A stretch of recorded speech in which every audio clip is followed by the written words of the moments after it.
A gentle hum resonated through the experimental spacecraft as Dr. Min Park settled into his pilot's seat. The small cabin glowed with the soft blue light of multiple displays, each showing different readings from Earth's first quantum drive. Running his fingers through his black hair, he double-checked all systems for the fourth time that day. Test Flight Day 3, Jump Sequence 4. He spoke clearly into the recorder. All systems are operating within normal parameters. Quantum core temperature stable at 15 Kelvin. Beginning final jump sequence. The previous 3 jumps had gone perfectly. Each one had taken him further from Earth than any human had ever traveled before, and each successful return had filled the science team with more confidence. Min allowed himself a small smile as he remembered the celebrations after yesterday's triple jump success. As his hands moved across the controls, following the now familiar sequence, a small red light began blinking in the corner of his main display. He frowned. That wasn't supposed to happen. The quantum drive hummed louder, its pitch rising beyond normal levels. Control, this is Key T7. I'm seeing some unusual readings in the... His transmission cut off as the ship lurched violently. Warning lights erupted across every screen, bathing the cabin in angry red. The quantum drive's whine became a scream. Mayday! Mayday! This is QT7, experiencing critical drive malfunction. Min's fingers flew across the controls, trying to shut down the quantum core. Nothing responded. The ship bucked and twisted, reality itself seeming to bend around him. Through the viewport, he watched in horror as space itself appeared to tear open. Stars stretched into impossible lines of light, and his stomach lurched as the ship tumbled end over end into the rift. The G-forces slammed him back into his seat, and darkness crept at the edges of his vision.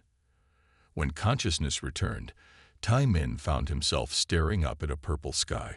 2 moons hung impossibly large overhead, one silver, one with a faint greenish tinge. His ship lay crumpled around him, warning systems bleeding weakly about multiple hull breaches. The air recycling system sputtered and died with a final wheeze.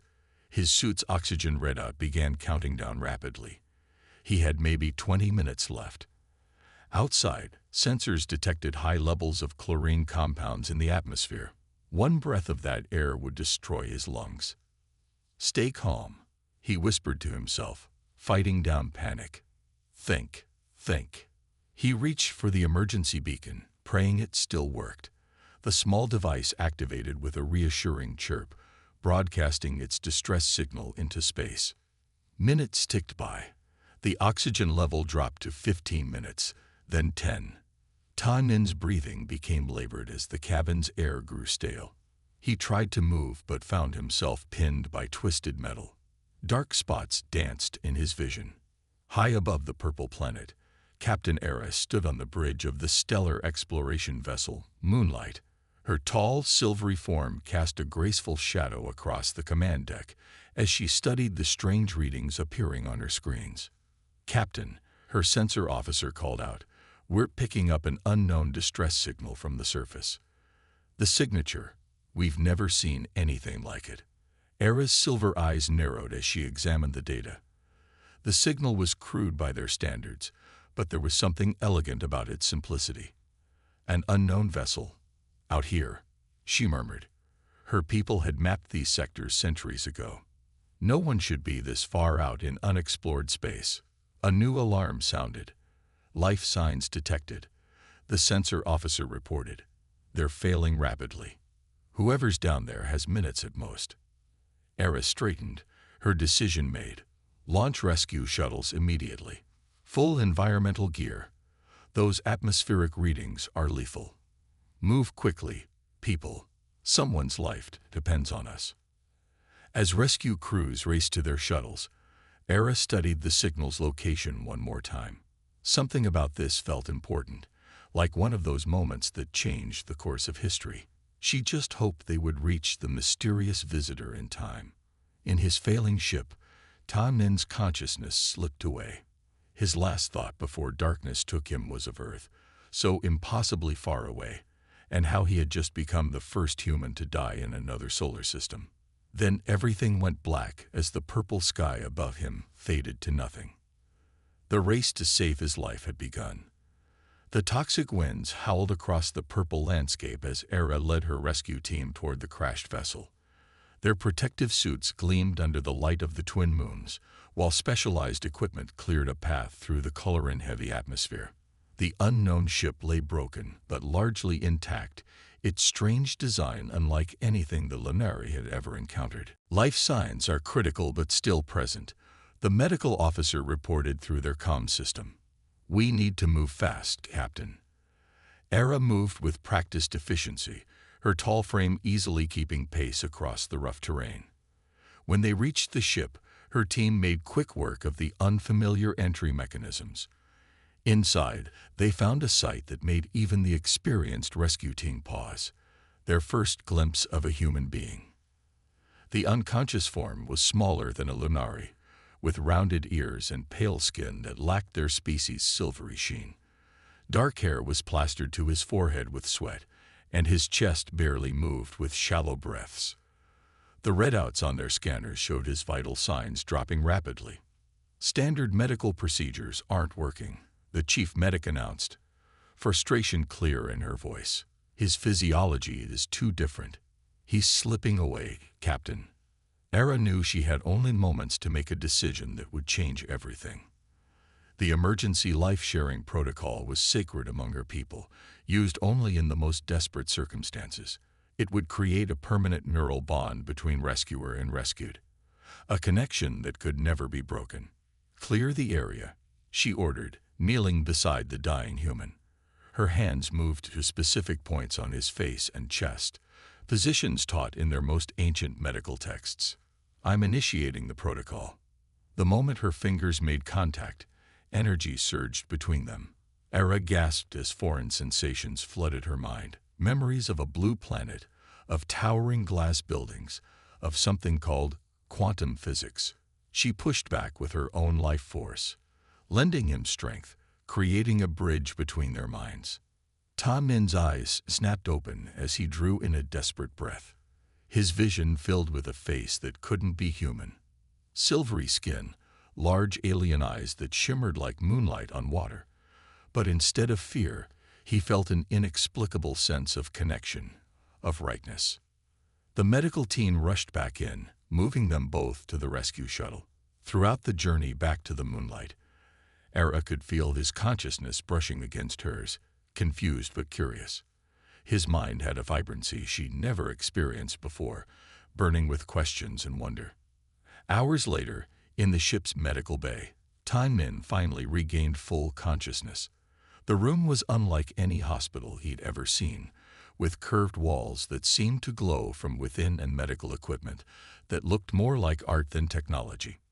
What happened?" he asked, his voice rough from disuse. He could feel something in his mind, a presence that wasn't his own, warm and reassuring. Eris stood by his bedside, her silver eyes meeting his brown ones. "You were dying. Our normal medical procedures weren't compatible with your physiology. I had to use our most sacred healing protocol to save your life." Tai Min tried to sit up, noticing how he could somehow sense her concern for him doing so too quickly. "That presence I feel, that's you, isn't it? In my mind." "Yes," she replied simply. "The life-sharing protocol creates a neural bond between rescuer and rescued. It's the only way I could keep you alive." "What do you mean, we're connected?" Ta Min asked, his voice hoarse. "Like forever. The bond is permanent," Era explained gently, feeling his spike of alarm through their new connection. "Among my people, the Lunari, such bonds are considered sacred. They cannot be broken." Tai Min sat in stunned silence, processing this information. He was the first human to make contact with alien life, the first to travel this far from Earth, and now he was permanently mentally linked to an alien captain. Through the bond, he could feel her watching his reaction, feel her own uncertainty about how this human would handle such news. "I can feel what you're feeling," he said slowly. "Your thoughts, your emotions, they're like whispers in my mind." Era nodded. The bond will grow stronger with time. We will learn to control it, to share thoughts and feelings at will rather than constantly. But yes, we are now connected in a way that your people have never experienced." To her surprise, she felt curiosity and wonder replace his initial fear. His mind reached out to hers, clumsy but eager to understand. The gesture was so uniquely human, facing the unknown with fascination rather than fear. "Thank you," he said finally, "for saving my life, even if this wasn't what either of us expected." Through their bond, he sent genuine gratitude, making her silver eyes widen at the intensity of the emotion. "You are the first human I have ever met," Era replied, "and now you will be part of my life forever. I believe we have much to learn from each other." The medical bay fell quiet as they both absorbed the reality of their situation. Through their new bond, each could feel the other's mix of uncertainty and curiosity about what the future would hold. Their lives had become intertwined in a way that would change both their species forever. The morning cycle aboard the Moonlight began with the gentle brightening of the ship's ambient lighting, mimicking the dawn of Era's homeworld. Tai Min woke in his quarters, still amazed by how quickly the alien environment had begun to feel normal. Through their bond, he could sense Era already awake and on the bridge, her mind focused on ship operations. He dressed in the fitted uniform the crew had modified for him, the silvery material unlike any fabric on Earth. As he made his way through the curved corridors, crew members nodded in greeting. Their initial wariness had faded as they discovered his eagerness to learn and willingness to help wherever he could. "Good morning, Dr. Park," First Officer Jia called out as he entered the engineering section. Her silver skin had a slightly bluish tint, marking her as from the southern continent of their homeworld. "Ready for today's challenge?" Tai Min smiled, feeling Era's amusement echo through their bond at Jaya's daily engineering puzzles. "What have you got for me this time?" Jaya led him to a holographic display showing the ship's power distribution system. "We're having efficiency issues with the quantum flow regulators. Our traditional solutions aren't working." Fresh eyes. As Tai Min studied the complex diagrams, he felt Era's presence in his mind shift from distant awareness to active interest. She enjoyed watching how his human perspective approached problems differently from her people's traditional methods. "What if," he said slowly, "we reversed the polarity in sections rather than the whole system? Like a wave pattern." His hands moved through the hologram, demonstrating the concept. "On Earth, we use similar principles in particle acceleration." Jaya's eyes widened. "That's completely unconventional.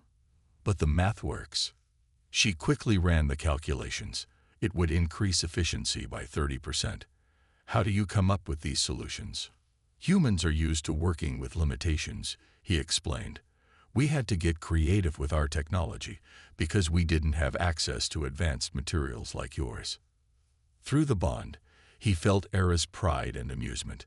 Her emotions were always clear to him now, like colors painted across his consciousness. She found his innovative thinking refreshing, though she'd never admit it to the crew. Later, in the ship's observation dome, Tai Min stood watching unfamiliar stars streak by. Era joined him, her tall form casting a gentle shadow. "Your solution impressed the engineering team again," she said. "I can feel how much you enjoy that," he replied with a smile. "Your emotions are so clear now. It's strange. I never thought I'd be able to feel someone else's feelings like this." Era moved to stand beside him. "Your emotions are equally fascinating to me. Humans feel everything so intensely. The first time I felt your wonder at seeing alien stars, it almost overwhelmed me." "Is that why some of the crew still seems nervous around me?" he asked, remembering the way certain crew members kept their distance. "Partly," Era admitted. "The Lunari are taught from childhood to maintain emotional control. Your natural emotional state is like a bright light to them, beautiful but sometimes uncomfortable." A group of junior officers entered the dome, then quickly tried to leave when they saw Tai Min. "Please, stay," he called out. "I'd love to learn more about your work on the ship." The young Lunari hesitated, then slowly approached. Era felt Ta Min consciously dampen his emotional output through their bond, trying to make them more comfortable. The gesture touched her deeply. Is it true that humans built their first spacecraft using chemical rockets? One of the junior officers asked, curiosity overcoming caution. Ta Min spent the next hour sharing stories of Earth's space program, carefully moderating his natural enthusiasm. Through the bond, Era watched with growing appreciation as he built bridges with her crew, adapting himself to their comfort level while gently encouraging them to engage with him. By the time the junior officers left, they were noticeably more relaxed around him. You handled that well, Era observed. I had a good teacher, he replied, sending warm appreciation through their bond. You've been helping me understand your people's customs, even when you don't realize it. Era felt his sincerity, along with the underlying current of homesickness he tried to hide. Without thinking, she reached out and touched his hand, a gesture she'd learned was comforting to humans. Through their bond flowed warmth and understanding. Your presence here has changed us, she said softly. You're teaching my crew that different doesn't mean wrong. That emotion isn't something to fear. Ta Min squeezed her hand gently. And you're teaching me that sometimes the best discoveries come from being thrown completely off course. They stood together watching the stars, their bond humming with shared contentment. Neither needed to say that despite all the challenges, despite the strangeness of their situation, something remarkable was growing aboard the Moonlight, a bridge between two very different ways of being. The bridge of the Moonlight was peaceful that morning. Ta Min sat at his newly installed science station, analyzing data from their latest stellar survey. Through their bond, he could feel Era's contentment as she reviewed reports from her command chair. The routine had become comfortable, almost normal. The first warning came from the sensor array. A slight distortion in space, barely noticeable against the backdrop of stars. Ta Min frowned, adjusting his readings. Something wasn't right. Suddenly, alarms blared across the bridge. 3 massive ships materialized from seemingly empty space, their dark hulls absorbing light rather than reflecting it. Era leaped to her feet, her alarm shooting through their bond like lightning. Darkweaver vessels, she shouted. Battle stations.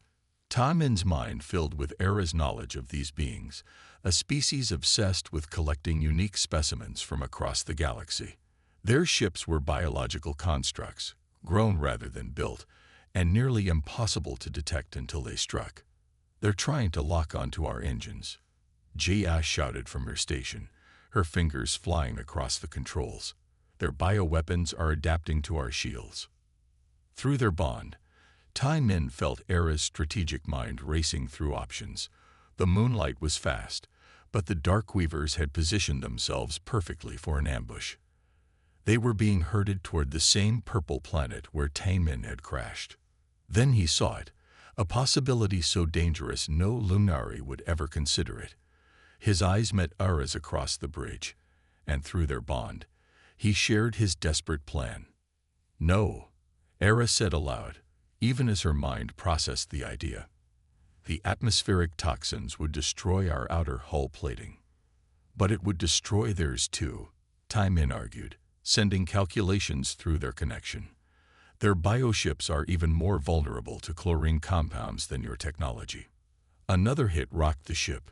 Shields at 40%, Jia reported. They're launching boarding pods. Era felt Ta Min's certainty through their bond, his quick human adaptability seeing opportunity where her people saw only danger. Jia, plot a course into the upper atmosphere, she ordered. Engineering, prepare for extreme hull stress. The Moonlight dove toward the purple planet, its pursuers following close behind. Ta Min worked frantically at his station, calculating the exact altitude where the atmospheric chemicals would be strong enough to damage the Darkweaver ships, but still survivable for the Moonlight. Their boarding pods are gaining, Jia warned. Through the bond, Era felt Ta Min's fear not for himself, but for the crew, for her. Now, Ta Min shouted as they reached the optimal height. Release the external hull plates on my mark. Era gave the command, trusting their bond-shared understanding. The Moonlight's outer layer of hull plating detached, instantly beginning to dissolve in the toxic atmosphere. The resulting chemical reaction created a cloud of even more corrosive gas. The pursuing Darkweaver ships flew straight into the trap. Their biological hulls began to dissolve, living tissue unable to resist the enhanced toxins. Screaming sounds echoed through space as the massive ships writhed in agony. "Hard about," Era commanded. "Full power to engines." The Moonlight shot upward, leaving their attackers to their fate. Through viewing screens, they watched the Darkweaver ships retreat, their surfaces scared and bleeding from the chemical attack. In the aftermath, Ta Min felt Era's mix of emotions through their bond: relief at their survival, amazement at the strategy's success, and a hint of worry about what this incident meant. "They were after us, weren't they?" he asked quietly. "Because of our bond." Era nodded. "The first documented human-Lunari neural bond. We should have known it would attract attention." Through their connection, he felt her fierce protectiveness, her determination to prevent anyone from trying to study or exploit their unique connection. "The hull damage is extensive," Jaya reported, breaking their moment. "We'll need to find a safe port for repairs." Tai Min moved to Era's side, their bond humming with shared purpose. "We make a good team," he said. "Human adaptability, Lunari technology."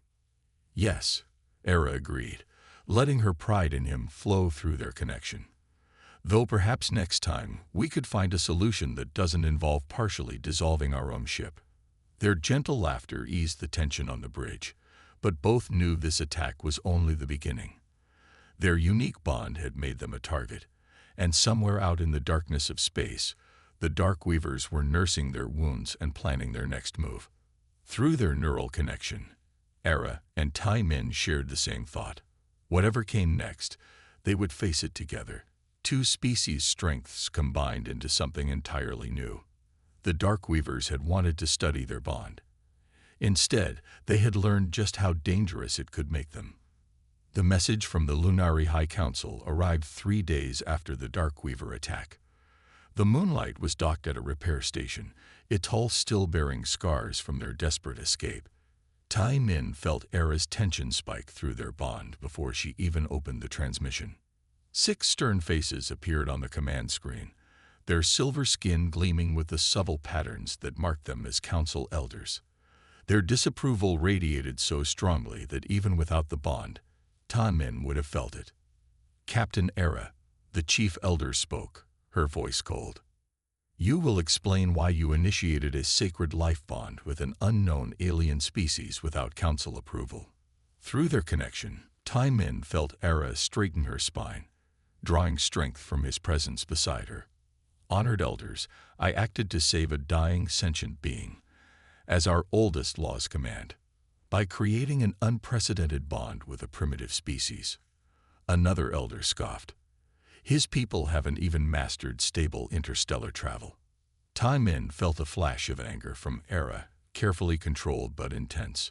"With respect, elders, he's not just some primitive species," she argued, her hand unconsciously reaching for Ta Min's. "His people developed quantum theory independently. They're young, yes, but brilliant." Through their shared connection, Tai Min felt her fierce protection, her growing respect for humanity's potential. He squeezed her hand, sending calm support through their bond. "Let him speak," the chief elder demanded suddenly.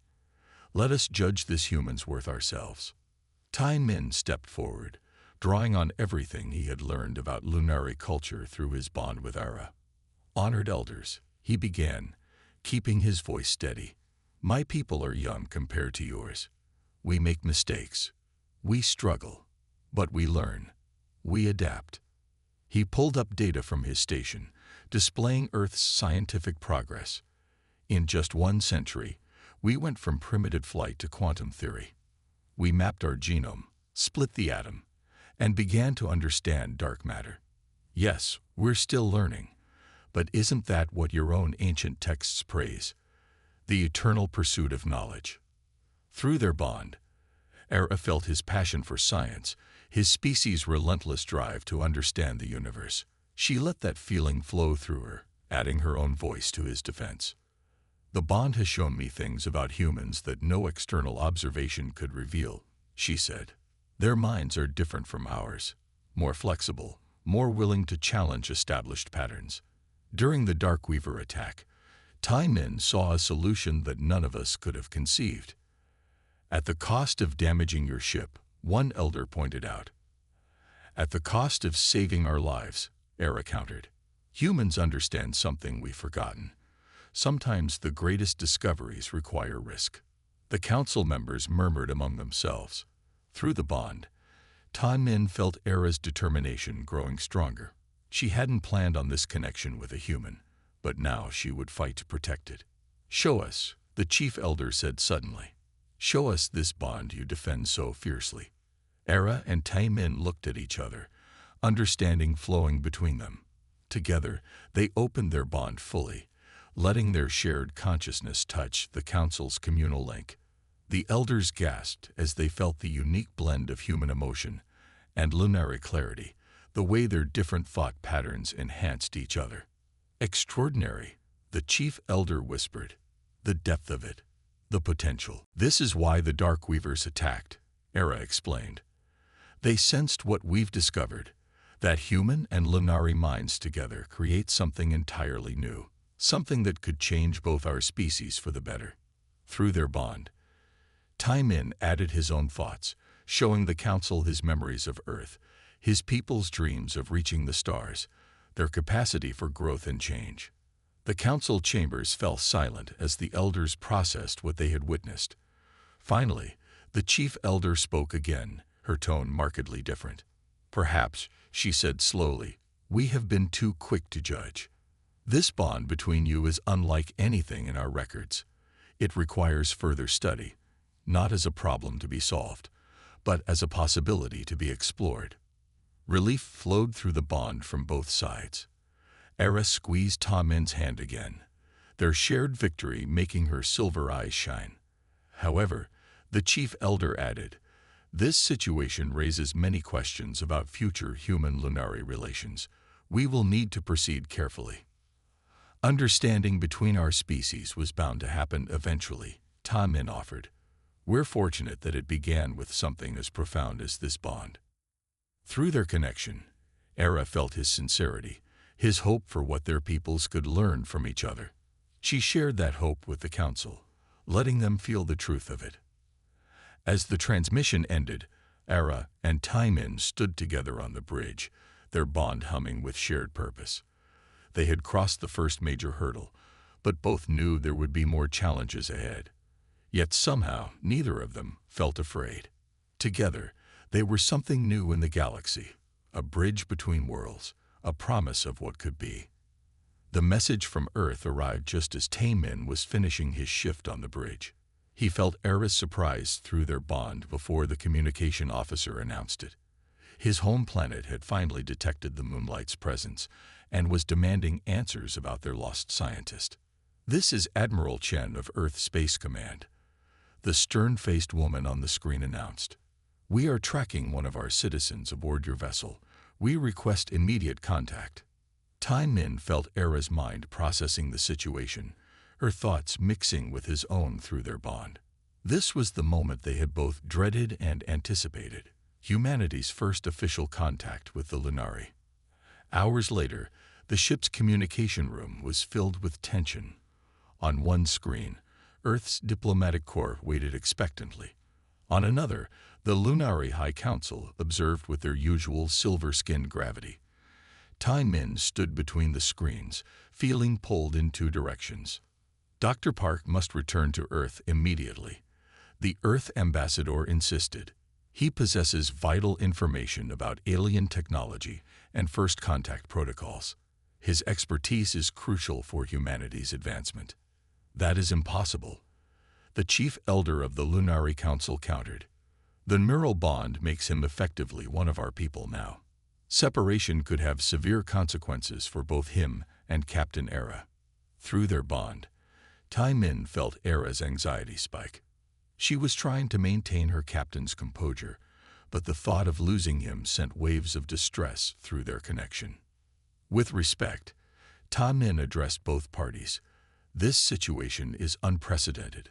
We can't apply standard protocols or traditions from either of our worlds. The Earth ambassador leaned forward. Dr. Park, your place is with your own people. Think of what you could teach us about alien technology, about interstellar travel. And what of the bond? The Lunari elder challenged. Would you risk both their lives for your species' advancement? Ta Min felt overwhelmed by the pressure from both sides. Through their connection, Era sent in waves of calm support, helping him focus his thoughts. Later that night, in the quiet of Era's quarters, they finally had a moment alone to process everything. The silver light from passing stars cast gentle shadows across the room. I won't let them separate us, Era promised, her silver eyes meeting his brown ones. The bond aside, you've become essential to this crew. To me. Ta Min smiled, sending waves of affection through their connection. Then we'll face whatever comes together. Through their bond, they shared memories of the past months, the challenges they'd overcome, the understanding they'd built.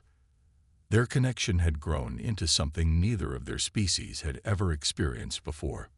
What if, Ta Min said slowly, an idea forming. We didn't choose either side. What if we proposed something new? Era caught his thought through their bond and built on it. A joint mission.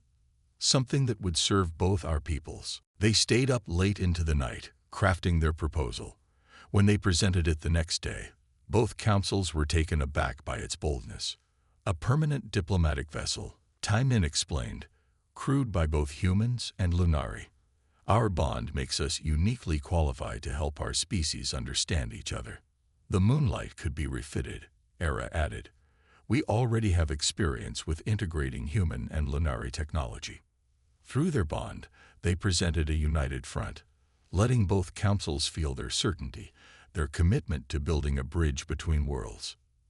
The debates lasted for days.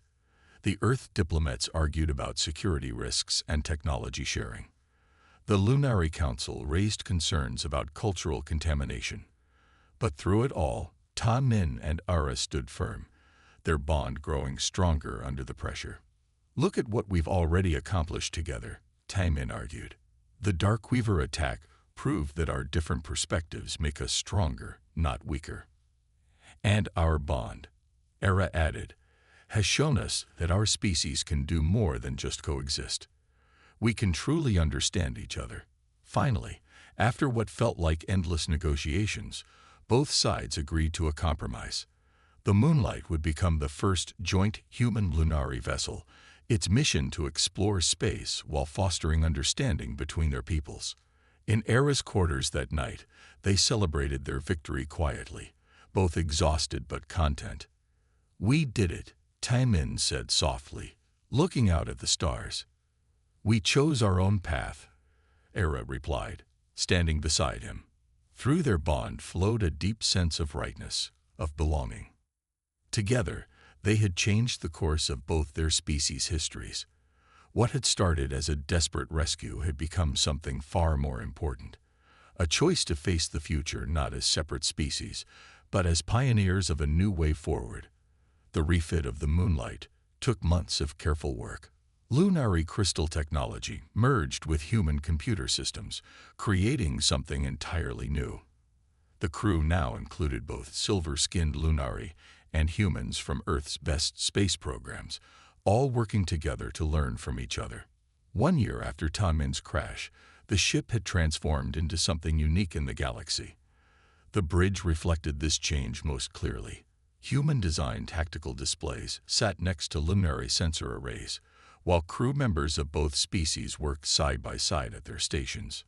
Ta Min stood at his science station, now permanently modified to accommodate both species' needs. Through their bond, he felt Era's presence at the command chair, steady and familiar. Their connection had deepened over the past year, becoming as natural as breathing. Approaching Earth space, the navigation officer announced, "We'll be within visual range in 5 minutes.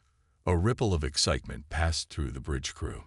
For the human members, it was their first glimpse of home in months. For the Lunari, it was their first view of humanity's birthplace. The main view screen activated, showing a blue marble growing steadily larger against the backdrop of stars. Tai Min felt a surge of emotion at seeing Earth again, and through their bond, Era experienced his homecoming through his eyes. "It's beautiful," she said softly, sharing his perspective of the planet's oceans and swirling clouds. "I understand now why your people write so many songs about it." The commemorative mission was simple in theory but profound in meaning. The Moonlight would be the first alien vessel to officially dock with Earth's orbital station. Its arrival would mark the beginning of open relations between humans and Lunari. Multiple vessels approaching, Jaya reported from her station. Earth escort ships, just as planned. Through their bond, Ta Min sensed Era's mix of excitement and nervousness. This moment would change everything for both their peoples. He sent her waves of calm confidence, just as she had done for him so many times before. "Open a channel to Earth control," Era commanded, standing from her chair, "and one to the Lunari Council as well. They should both witness this." The view screen split, showing Earth's Space Command on one side and the Lunari High Council on the other. Both groups watched intently as the Moonlight made its historic approach. "This is Captain Era of the joint vessel Moonlight," she announced formally, requesting permission to dock. "Permission granted, Moonlight," Earth Control responded. "Welcome home, all of you." As they made their final approach, Ta Min reflected on how much had changed. The crew around him had become a family, proving that their species could do more than just coexist. Through their shared work, they had learned to understand and value their differences. The Moonlight's docking procedure was itself a symbol of their cooperation. Lunari technology guided by human precision, two different approaches working in perfect harmony. Through their bond, Ta Min and Ara coordinated every step, their shared consciousness making the complex procedure seem effortless. "Ready to make history?" Era asked through their bond, her silver eyes meeting his across the bridge. "With you." "Always," he replied, both in words and through their connection. The docking clamps engaged with a gentle shudder. On the view screens, both Earth's officials and the Lunari Council watched as the airlock indicators turned green. The moment of true first contact had arrived. As the bridge crew prepared for the welcoming ceremony, Ta Min and Era shared a private moment through their bond. They exchanged memories of that first desperate rescue, of all the challenges they'd overcome together, of how their accidental connection had opened up possibilities neither of their species had imagined. "We did more than make history," Era said softly. "We changed its course." Around them, human and Lunari crew members moved with practiced ease, their initial awkwardness long forgotten. The ship hummed with the blended energy of two civilizations working as one. Through their neural link, Ta Min and Ara felt each other's pride and hope for the future. Their bond had become more than just a connection between two individuals. It was a bridge between worlds, a promise of what their peoples could achieve together. As the airlock doors prepared to open, welcoming Earth's representatives aboard, they shared one final thought through their bond. Whatever challenges lay ahead, they would face them together, showing both their peoples that the greatest discoveries come not from standing apart, but from reaching across the stars to connect. The Moonlight had become more than just a ship. It was the first chapter in a new story, one that would be written by humans and Lunari working side by side. As Ta Min and Era stepped forward to greet their visitors, they knew this was just the beginning of an adventure that would span the galaxy. The stars themselves seemed to shine brighter, witnessing this moment when two species chose to reach beyond their differences and forge a path forward together, bound by understanding, respect, and the endless possibility of what they could achieve as one.